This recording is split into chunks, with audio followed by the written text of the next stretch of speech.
नमस्कार दोस्तों, टॉप 300 की सीरीज़ में आपका स्वागत है। इस समय स्पेशल ऑफ़र चल रहा है। उसका लाभ लेने के लिए सिंपली आप इस पर व्हाट्सएप मैसेज कर सकते हैं, ये नंबर है, या फिर इसी वीडियो के कमेंट बॉक्स में एक लिंक पिन किया गया है, वहाँ से भी आप जानकारी ले सकते हैं। ठीक है जी, चलिए अब वीडियो की शुरुआत करते हैं। आज का हमारा पहला टॉपिक है आपराधिक न्याय प्रणाली। हमारे देश की आपराधिक न्याय प्रणाली में सुधार की बात हो रही है। यहाँ से प्रश्न पूछे जाने की बहुत अधिक संभावना है।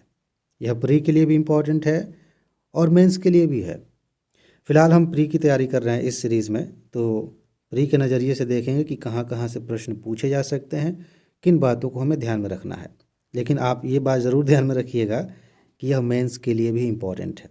ठीक है, जो आपको नोट दी जा रही है उसमें भी इसे शामिल किया जाएगा मेंस के नज़रिए से। फिलहाल आगे बढ़ने से पहले मैं आपसे एक सवाल पूछ लेता हूँ। क्या आपको पता है कि आपराधिक न्याय प्रणाली क्या होती है? अरे सीधी सी बात है, ज़्यादा मत सोचिए। इसका सीधा सा मतलब ये है, किसी भी देश में सरकार की जिम्मेदारी होती है कि न्याय व्यवस्था अच्छी रहे, किसी के खिलाफ अपराध ना हो, कोई क्राइम ना हो। जाहिर सी बात है, हमारे देश में भी ऐसा है कि अगर अपराध हो रहा है तो ये सरकार की जिम्मेदारी है कि न्याय दिलाया जाए। ठीक है, अब न्याय कैसे दिलाया जाएगा? उसके लिए कुछ कानून चाहिए, कुछ लोग चाहिए, कुछ संस्थाएं चाहिए, तभी तो सारा सिस्टम बनेगा। इन सारी चीज़ों को मिला करके जो सिस्टम बनता है उसे हम कहते हैं सामान्य तौर पर आपराधिक न्याय प्रणाली। हम इसी बारे में बात करने जा रहे हैं, अभी आपको सब कुछ क्लियर हो जाएगा। ठीक है, कि ये प्रोसेस कैसे आगे बढ़ता है, उसी में सुधार की बात हो रही है।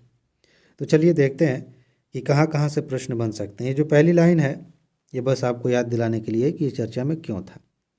गृह मंत्री ने लोकसभा में 3 नए विधेयक पेश किए जो कि देश की आपराधिक न्याय प्रणाली में संपूर्ण बदलाव का प्रस्ताव करते हैं। कैसे? यहाँ पे आपको कुछ नाम दिखेंगे, अक्सर आप इनके बारे में सुनते रहते हैं। आपने सुना होगा आईपीसी की ये धारा लगी है कहीं पे, इस तरह की बात सुनते हैं। तो भारतीय न्याय संहिता जो है, ये नया नाम होगा आईपीसी की जगह पे। ठीक है, जो पहले आईपीसी था उसको अब कहेंगे भारतीय न्याय संहिता। अभी हम पढ़ने जा रहे हैं इन सब के बारे में अच्छे से। भारतीय नागरिक सुरक्षा संहिता हम किसको कहेंगे? सीआरपीसी को। इसके बारे में अभी फिर पढ़ेंगे। ये बहुत इंपॉर्टेंट बातें हैं, जहाँ मैं गोला कर रहा हूँ ना, ये मैं अभी आपको याद दिलाऊंगा। ये यहाँ से क्वेश्चन बनने की संभावना सबसे ज़्यादा है। भारतीय साक्ष्य अधिनियम, जो साक्ष्य अधिनियम 1872 वाला था, उसको ये मतलब चेंज करेगा, उसको बदलेगा। अब हम आते हैं सीधे पॉइंट पे। वैसे वहाँ भी पॉइंट वाली बातें थी जो मैं दिखा रहा था, लेकिन यहाँ पे रिपीट हो रहा है, तो मैंने सोचा कि यहीं से शुरू करते हैं। अब ध्यान से समझिए कि प्रश्न कहाँ से किस रूप में बन सकता है। पहली बात यहाँ पे देखिए, आईपीसी भारतीय दंड संहिता, इंडियन पिनल कोड, नाम सुना होगा आपने। इसके बारे में आपको पता होना चाहिए। ये जो न्याय प्रणाली में सुधार की बात हो रही है, विधेयक आया, तो यूपीएससी क्या करती है कि जो बात चर्चा में है उस पर क्वेश्चन ना पूछ के, ज़्यादातर ऐसा होता है कि उस पर ना पूछ के, जिस कारण से वो चर्चा में है, जो उसका बैकग्राउंड है, वहाँ से क्वेश्चन पूछ लेती है। तो अभी हमने जो नए नाम पढ़े, वहाँ से क्वेश्चन आने की संभावना मान लेते हैं 20% है। 80% संभावना है जो पुराने कानून हैं उनके बारे में आपको पता होना चाहिए, वहाँ से क्वेश्चन आने की संभावना ज़्यादा है। ठीक है, तो सबसे पहले आप समझ लीजिए कि कौन सी बातें आपको ध्यान रखनी है आईपीसी के बारे में, भारतीय दंड संहिता के बारे में। देश की आधिकारिक आपराधिक संहिता है, जिसे चार्टर अधिनियम 1833 के तहत लाया गया था। पहली बात आपको यही ध्यान रखनी है कि अगर आईपीसी से क्वेश्चन पूछा गया तो ये कथन, ये तथ्य आपको याद होना चाहिए खूब अच्छे से। चार्टर अधिनियम 1833 के तहत लाया गया। ठीक है, और 1834 में प्रथम विधि आयोग बना। यहाँ कई सारे तथ्य एक ही लाइन में हैं। इसके मद्देनज़र 1860 में इसे तैयार किया गया था। यानी कि इस आईपीसी का जो बैकग्राउंड है उसकी शुरुआत होती है 1833 से। 1833 में क्या हुआ था? इसमें हुआ था विधि आयोग की स्थापना हुई थी। इसमें देश का पहला विधि आयोग बना था इसमें। ठीक है, इस अधिनियम के तहत 1834 में, और उसने आगे चल के ये काम किया जिसकी वजह से 1860 में इसे तैयार किया गया था। किसे? भारतीय दंड संहिता को। अब इस पे क्वेश्चन ऐसे पूछा जा सकता है कि इसकी शुरुआत कब हुई, भारतीय दंड संहिता कब लागू हुई, कब तैयार की गई? तो उसका सही उत्तर है ये। विधि आयोग कब बना? इसका सही उत्तर ये है विधि आयोग की स्थापना के लिए अधिनियम कौन सा आया था? उसका सही उत्तर ये है। समझ रहे हैं? ये तीनों कथन, ये तीनों तथ्य आपसे घुमा फिरा के पूछे जा सकते हैं, लेकिन जो मेन बात है वो यही है, विधि आयोग ने इस पे काम किया था इसको तैयार कराने में। ठीक, अब आगे बढ़ते हैं। विधि आयोग के बारे में मैंने आपको पढ़ाया है, नोट भी दी है, तो एक बार वहाँ से भी देख लीजिएगा, थोड़ा बेसिक और क्लियर हो जाएगा। दंड संहिता, दंड प्रक्रिया संहिता, CRPC, इसमें कौन सी बात ध्यान में रखने लायक है? भारत में आपराधिक कानून के प्रशासन के लिए प्रक्रियाएं दी गई हैं, यानी कि जो आपराधिक कानून है, अपराधों को मतलब अपराधों के मामले में न्याय दिलाने के लिए जो कानून बने हैं उनका प्रशासन कैसे होगा, कैसे उनको लागू किया जाएगा, इस बारे में प्रक्रियाएं दी गई हैं दंड प्रक्रिया संहिता में। वर्ष 1973 में अधिनियमित हुआ और 1 अप्रैल 1974 को प्रभावी हुआ ये। तो ये 73-74 आपको पता होने चाहिए। इस तरीके से UPSC पहले भी पूछ चुकी है कि कोई अधिनियम है, कोई कानून है, उसके वर्ष को आगे पीछे करके हेर फेर करके पूछ लेती है। इस बार ये चर्चा में है तो यहाँ से क्वेश्चन पूछा जा सकता है। बस इसमें 2 ही बातें ध्यान रखनी है। पहली बात ये कि दंड प्रक्रिया संहिता का संबंध किससे? कई बार ऐसा हो सकता है, संभावना है, ऐसा हुआ भी है, प्रश्न पूछे गए हैं कि IPC, CRPC और साक्ष्य अधिनियम, साक्ष्य अधिनियम तो आप समझ जाएंगे, लेकिन मिलान करने के लिए अगर दे दिया जाए तो IPC और CRPC के जो मुद्दे हैं, जो मेन बातें हैं, कि मान लीजिए लिख दिया कि IPC के सामने लिख दिया ये वाली बात कि इससे मिलान किया गया है, क्या सही है गलत है, इसके सामने IPC वाली बात लिख दी, तो वो भी आपको ध्यान में रखना चाहिए। ठीक, तो ये बात हो गई। 73 में इसको लाया गया था, 74 में प्रभावी हुआ। साक्ष्य अधिनियम क्या कहता है, किस बारे में? भाई साक्ष्यों के बारे में है।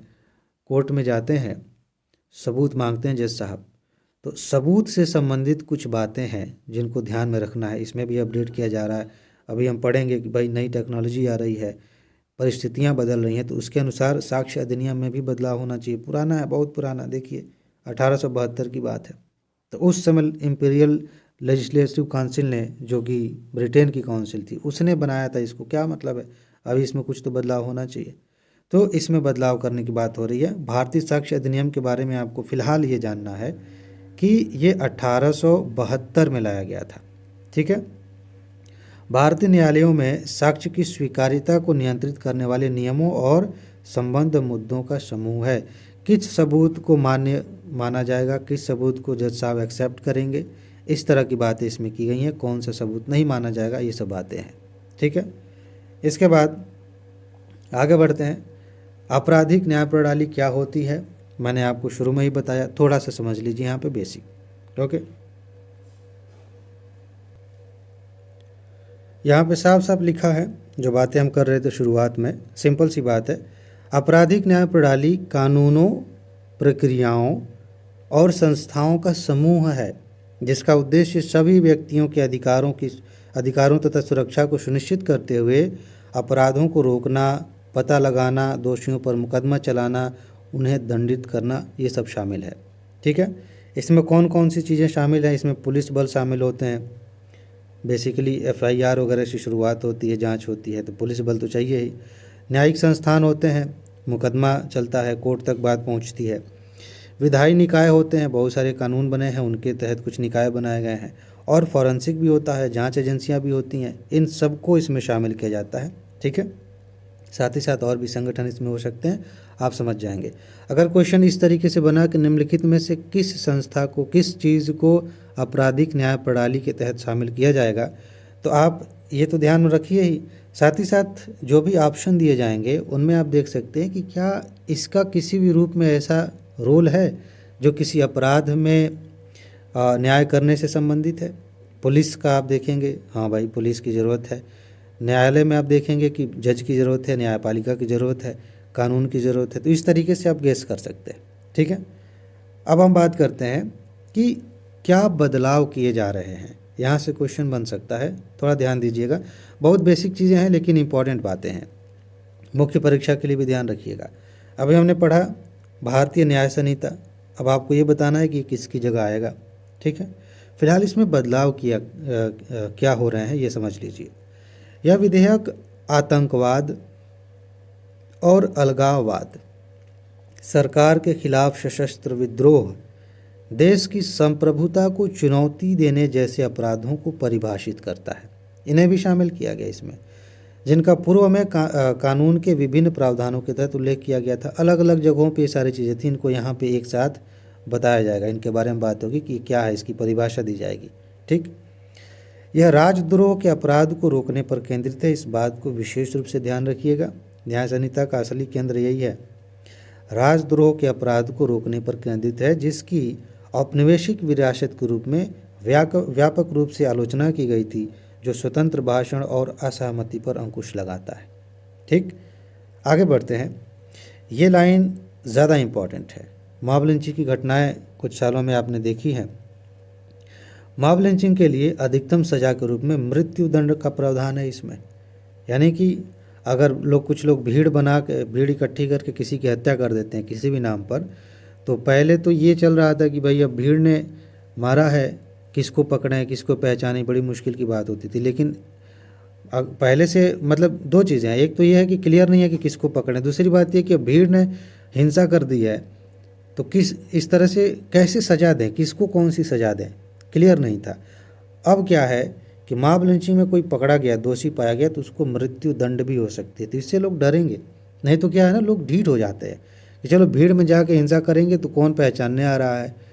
जब इसकी सज़ा कठिन होगी, हार्ड होगी, तो लोग डरेंगे, नहीं जाएंगे। तो कुछ हद तक इससे चीज़ें ठीक होंगी। ठीक है, जो हाल के वर्षों में खतरा रहा है, कौन सी बात हो रही है, मॉब लिंचिंग की बात हो रही है। यहाँ देखिए, यह भी एक ज़रूरी बात है। विवाह के झूठे वादे पर महिलाओं के साथ यौन संबंध बनाने के लिए 10 वर्ष की कैद का प्रस्ताव है, जो कि बहुत ज़रूरी है। ये पूछा जा सकता है, विकल्प में दिया जा सकता है, जो धोखे और शोषण का एक सामान्य रूप है। जाहिर सी बात है, ये भी तो धोखा है, एक तरह का शोषण है, ये भी एक तरह का अपराध है कि आप किसी से कहते हैं कि हम आपसे विवाह करेंगे, साथ में रहते हैं। मैं आपकी बात नहीं कर रहा हूँ, मतलब कोई व्यक्ति, जैसे बोलते बोलते नॉर्मली ऐसा निकलता है कि आप ये करते हैं, आप वो करते हैं। फिलहाल कोई व्यक्ति किसी महिला से कहता है कि हम साथ में रहते हैं, शादी करेंगे, यौन संबंध बनाते हैं, बाद में कहते हैं कि नहीं नहीं हम नहीं करेंगे। भाई, तो आपने उस महिला को धोखा दिया है, ये दिक्कत की बात है, सज़ा मिलनी चाहिए। क्यों किया ऐसा? ठीक है, तो ये बात है। इसके बाद यह विधेयक विशिष्ट अपराधों के लिए सजा के रूप में सामुदायिक सेवा का परिचय देता है। बढ़िया है, इसमें कुछ ऐसे प्रावधान किए गए हैं कि कुछ अपराधों के लिए कि उसमें आदमी के अंदर सेवा की भावना पैदा की, जो उसकी अपराध की सजा ही यही है कि वो कुछ सामुदायिक सेवा करेगा। उसमें बताया जाएगा बाकायदा कि आपको क्या क्या करना है, जेल के अंदर भी, या हो सकता है कि कुछ एक्स्ट्रा और चीज़ें प्रावधान जोड़ी जाएँ। ठीक है, तो इससे क्या होगा कि अपराधियों को सुधरने में थोड़ी सी मदद मिलेगी, जल्दी से वो सुधरेंगे, और जेलों में भीड़ भाड़ को कम करने में मदद कर सकता है। यानी कि इसमें ज़्यादातर ऐसा होगा, कोशिश की जाएगी कि इसको जेल ना भेजा जाए, इससे कुछ करवाया जाए, सेवा करवाया जाए। एक मूवी मुझे याद आ रही है कि वेलकम मूवी में शायद आपने ये सीन देखा हो, उसी में है शायद, कि एक सिस्टम ऐसा बनाया गया था उनके हीरो जो है उनके मामा जी को डराने के लिए, कि जैसे निकलते हैं तो वो नमस्ते कर रहा है, एक व्यक्ति सबको नमस्ते कर रहा है, नमस्ते साहब, नमस्ते साहब। तो पूछ रहे हैं कि ये ऐसा क्यों कर रहा है, तो बता रहा है कि इसने मजनू भाई को एक बार नमस्ते नहीं किया था तो सबको नमस्ते कर रहा है। तो कहने का मतलब ये है कि कुछ अपराध ऐसे होंगे जिनके लिए ज़रूरी नहीं है कि जेल में डाला जाए, लेकिन हाँ, सज़ा के तौर पे ये किया जाएगा कि आप ये सेवा करें समाज का, ये कुछ बताया जाएगा कि आपको ऐसा करना चाहिए, तो उससे भी सुधार आएगा। अच्छा है, बढ़िया प्रावधान है ये भी। अच्छा, इसमें कुछ टेक्निकल बातें हैं, कुछ शब्द हैं जो आपको ध्यान में रखनी चाहिए। इस विधेयक में जो चार्जशीट दाखिल होती है उसके लिए अधिकतम 180 दिनों की सीमा तय की गई है, जिससे मुकदमे की प्रक्रिया में तेजी आ सकती है। कभी कभी तो बहुत लंबा समय बीत जाता है, चार्जशीट दायर ही नहीं होती, दिक्कत होती है। ठीक है, तो इससे अनिश्चितकालीन देरी को रोका जा सकता है। साथ ही साथ इस विधेयक में कहा गया है कि पुलिस को शिकायत की स्थिति के विषय में 90 दिनों में सूचित करना होगा, जिससे जवाबदेही और पारदर्शिता बढ़ेगी। ये 180 दिन और 90 दिन आगे पीछे हेर फेर करके यूपीएससी पूछ सकती है, तो ध्यान रखिएगा। आगे बढ़ते हैं। भारतीय नागरिक सुरक्षा संहिता विधेयक 2023 में क्या बदलाव किए गए हैं? अब फिर से मैं आपसे पूछ रहा हूँ, ये किसकी जगह आएगा, पीछे जाके एक बार फिर से देख लीजिए। पीडीएफ नोट आप खोल के बैठे हैं तो उसमें भी देख लीजिए, नोट तो आपको बहुत पहले ही दी जा चुकी है। ठीक है, वीडियो की शुरुआत में भी मैंने बताया था कि अभी मौका है, आपके पास पर्याप्त समय भी है तो अभी आप उसका लाभ ले सकते हैं, सारी नोट आपको मिल जाएगी अभी फ़िलहाल। इसमें क्या है, यह परीक्षणों, अपीलों और गवाही की रिकॉर्डिंग के लिए टेक्नोलॉजी के उपयोग को बढ़ावा देता है। भाई प्रौद्योगिकी को तो शामिल करना पड़ेगा, कब तक पुराने तरीके से हम चलते रहेंगे। जो जांच हो रही है, जो अपील दायर हो रहे हैं, गवाही आप देखते हैं, मतलब मुझे कभी कभी बड़ी चिंता होती है कि मतलब फिल्मी स्टाइल में चीज़ें बदलती हैं और उससे कभी कभी ज़्यादा बदतर स्थिति में, मतलब साफ साफ दिख रहा होता है कि ये व्यक्ति अपराधी है, इसके खिलाफ चीज़ें हो सकती हैं। ऐसा नहीं है कि मैं जज के तौर पे कह रहा हूँ कि मुझे समझ में आ गया कि अपराधी ही है, मतलब दिख रहा है कि संभावना इसकी ज़्यादा है, सारी चीज़ें होती समझ में आती। लेकिन ऐसा क्या होता है कि जो जिस व्यक्ति के खिलाफ अपराध हुआ है उसके घर वाले एक्सीडेंट में मारे जाने लगे, अचानक से बयान बदल दिया गया, अचानक से कोई बड़ा मंत्री, कोई अधिकारी उनसे सहानुभूति जताने के नाम पर उनसे मिलने गया और मिल के जैसे ही आया व्यक्ति ने अपना स्टैंड पॉइंट बदल लिया कि नहीं नहीं ठीक है, कोई बात नहीं, हम केस वापस ले रहे हैं। क्या चल रहा है ये कौन सा न्याय है? चिंता की बात। खैर, ये गवाही की बात है, तो गवाही के रिकॉर्डिंग को लेकर के कुछ बातें की गई हैं कि आगे अगर कोई बदल भी जाए ना तो ये रिकॉर्डिंग उसको दिखाएंगे कि उस समय तुम क्या कर रहे थे। ठीक है, खैर, तो फिलहाल ये टेक्नोलॉजी की बात हो रही है कि इसमें हम शामिल करेंगे। यहाँ देखिए, यह विधेयक, ये इम्पोर्टेंट लाइन है, यौन हिंसा के व्यक्तियों के बयान की वीडियो रिकॉर्डिंग को अनिवार्य बनाता है। ये अनिवार्य रहेगा कि वीडियो रिकॉर्डिंग हो जो बयान व्यक्ति दे रहा है, जो सबूतों को संरक्षित करने और बलपूर्वक या हेर फेर को रोकने में मदद कर सकता है। ऐसे मामलों में बार बार ऐसा होता है, आपने हाल फिलहाल में ऐसी कई घटनाएं देखी हैं कि बयान बदल गए, गवाह देने वाला व्यक्ति कहीं भाग गया या उसने अपनी बात जो है बदल दी कि नहीं नहीं ऐसी कोई बात नहीं हुई थी, तो दिक्कत होती है। न्याय कैसे मिलेगा ऐसे में? आगे बढ़ते हैं।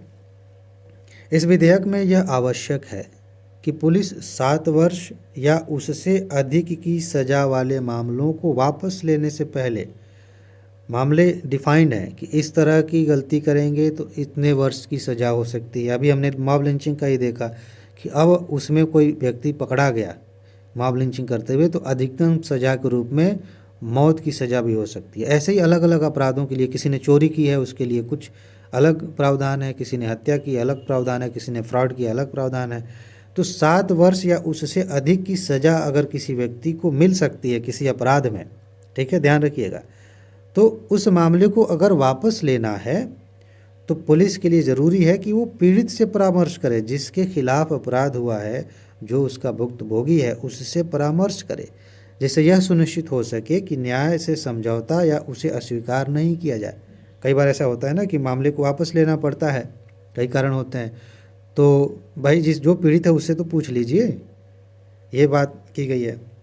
बाकी एक सामान्य सी बात है, इसको थोड़ा ध्यान में रखिए। सीआरपीसी की जो धारा थी 41A, उसको धारा 35 के रूप में फिर से क्रमांकित किया जाएगा, उसमें शामिल किया जाएगा नए वाले में। इस परिवर्तन में एक अतिरिक्त सुरक्षा शामिल है जिसमें कहा गया है कि कम से कम पुलिस अधीक्षक यानी कि डीएसपी रैंक के किसी अधिकारी की पूर्व स्वीकृति के बिना कोई गिरफ्तारी नहीं की जा सकती। ध्यान रखिएगा, इस तरह से क्वेश्चन यूपीएससी ने पूछे हैं गिरफ्तारी वाली बात को लेकर के, ठीक है। इसके अलावा खासकर 3 वर्ष से कम सजा वाले दंडनीय अपराधों के लिए या 60 वर्ष से अधिक आयु वाले व्यक्तियों के लिए। अब इस चीज़ को यूपीएससी घुमा फिरा के पूछ सकती है, 3 वर्ष 60 वर्ष से अधिक का क्या मामला है। कहने का मतलब ये है कि कोई ऐसा मामला है, ऐसा अपराध सूचित किया गया है जिसमें 3 वर्ष से कम की सज़ा होगी। जैसे मान लीजिए कि किसी ने किसी का, मुझे एग्जैक्टली पता नहीं, लेकिन 3 वर्ष से ज़्यादा की सज़ा नहीं होनी चाहिए इसमें।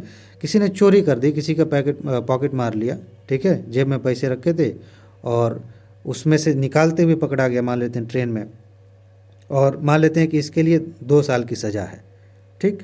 उस भाग गया, मान लेते हैं पकड़ा गया या फिर भाग गया, घर में जाकर छुपा है, पकड़ा गया, भाग गया, ये कैसे हो सकता है? लोगों ने उसे पहचान लिया, हो सकता है मारपीट हुई हो, उसमें बीच में निकल के भाग गया हो, पहचान हो गई है इसकी।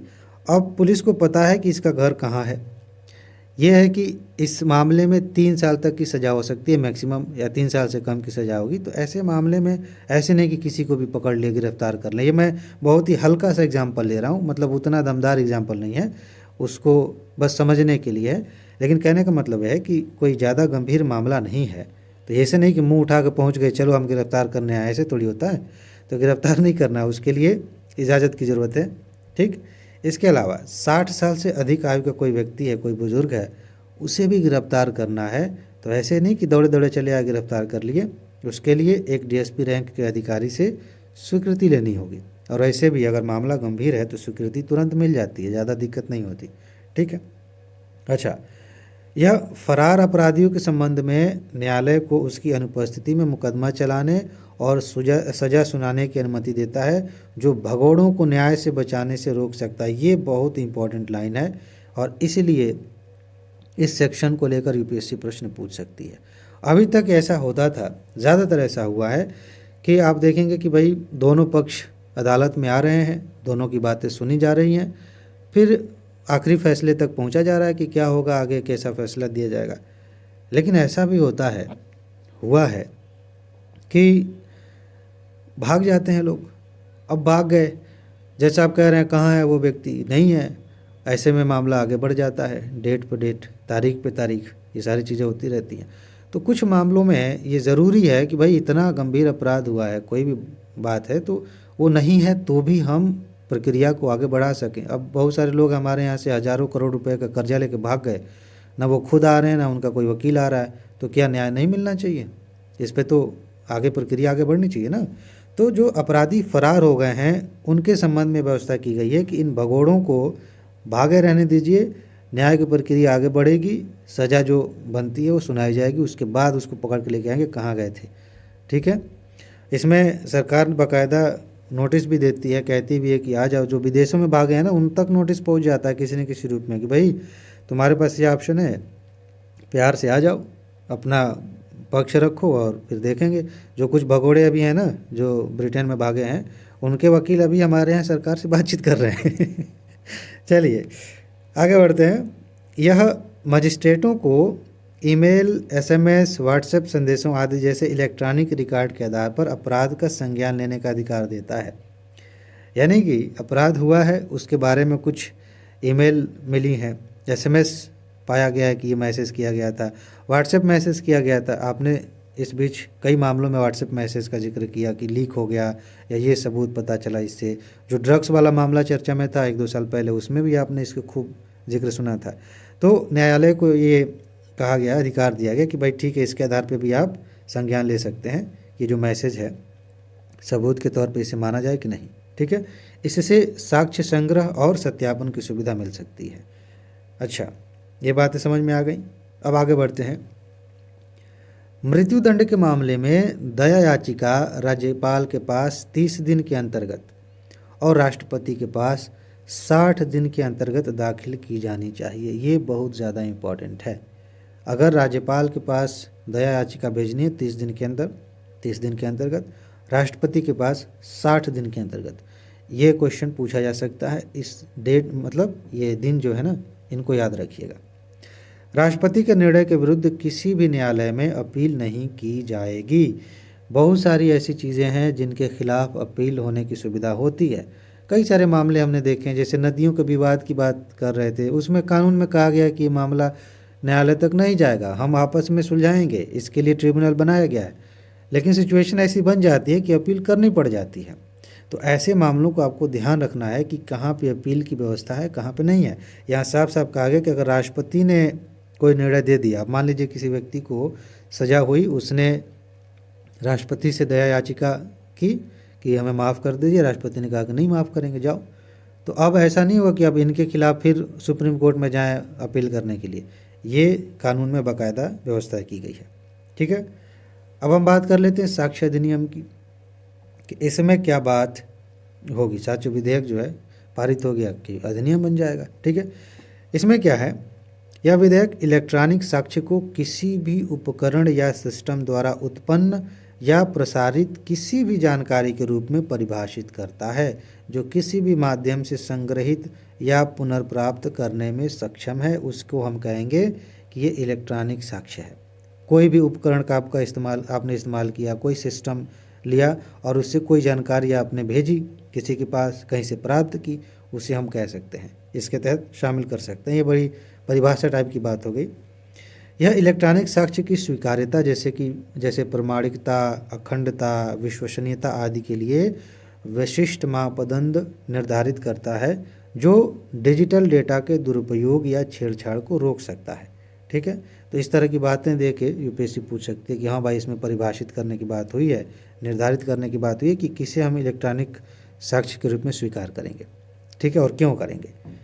यह डीएनए साक्ष्य जैसे सहमति, हिरासत की श्रृंखला आदि की स्वीकार्यता के लिए विशेष प्रावधान प्रदान करता है, जो जैविक साक्ष्य की सटीकता और विश्वसनीयता को बढ़ावा देता है। यहाँ पे बहुत खुलकर बातें नहीं लिखी गई हैं, लेकिन आपको पता है कि किसी व्यक्ति का डीएनए लेने की भी व्यवस्था है।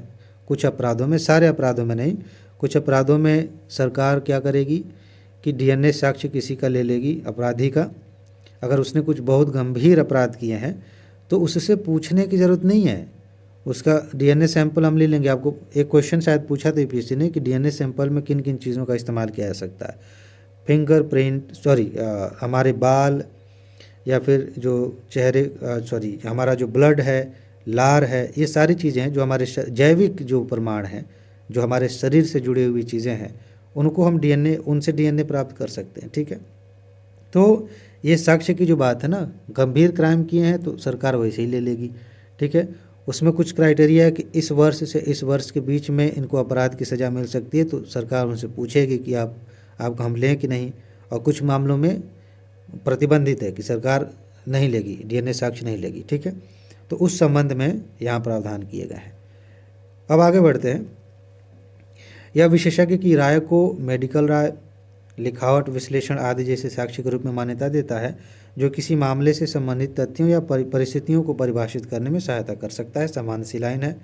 यह आपराधिक न्याय प्रणाली के मूल सिद्धांत के रूप में निर्दोष होने की धारणा का परिचय देता है, जिसका अर्थ है कि अपराध के आरोपी प्रत्येक व्यक्ति को उचित संदेह से परे दोषी साबित होने तक निर्दोष माना जाता है।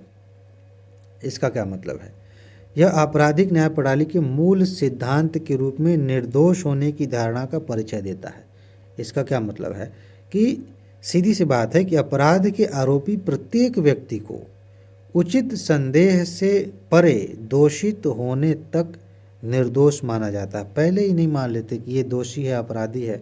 बहुत सारे मामलों में प्रथम दृष्टया ऐसा दिखता है कि यही अपराधी है, बाद में बातें साबित होती हैं कि अरे ऐसा तो नहीं। अभी बहुत सारे मामले आए, ठीक है, जैसे कि सुशांत सिंह के मामले में उनकी जो मित्र थी, गर्लफ्रेंड थी, उन पर आरोप लगाए गए कि इनकी वजह से वो हुआ। बाद में पता चला कि मामला कुछ और था।